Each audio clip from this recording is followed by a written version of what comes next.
Dear students, এসো English শিখি ক্লাসে তোমাদের স্বাগত। I hope you are well. By the grace of Allah, I am well too. Today we learn another structure of speaking English. এই spoken ইংলিশের ক্ষেত্রে আমরা একটা জিনিস খুবই ব্যবহার করে থাকি, পারহ্যাপস। পারহ্যাপস মানে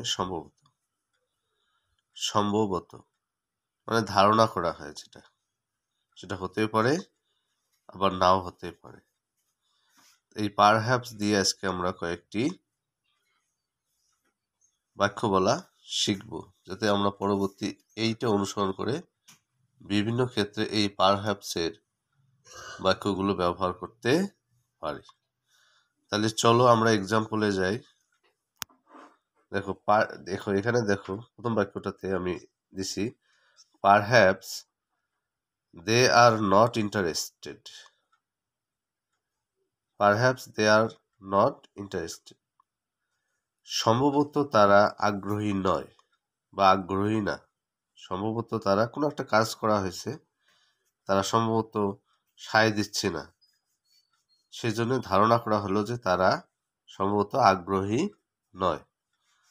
আবার দ্বিতীয়টা দেখো, perhaps they are not going with us.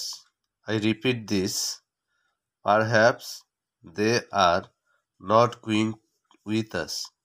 সম্ভবত তারা আমাদের সাথে যাচ্ছে না।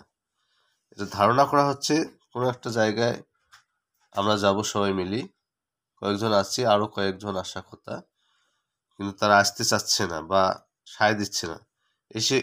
এই ক্ষেত্রে আমরা ধরে নিতে পারি বা এভাবে আমরা আর বাকি বন্ধুদের কাছে বলতে পারি বা বাকি লোকদের কাছে বলতে পারি, perhaps they are not going with us. সম্ভবত তারা আমাদের সাথে যাচ্ছে না। তো এরকম করে এই বাক্যগুলো তোমাদের করতে হবে, কারণ এভাবে করতে করতে দেখবা যে ইংলিশটি তোমাদের আয়ত্তে এসে গেছে, তোমরা অনায়াসে কথাবার্তা বলতে পারছো ইংলিশ দিয়ে। স্পোকেন ইংলিশের ক্ষেত্রে এই কাঠামোগুলো খুবই জরুরি। তা আজ আর নয়, see you again the next time or next class. সেই পর্যন্ত, till then, আল্লাহ হাফেজ।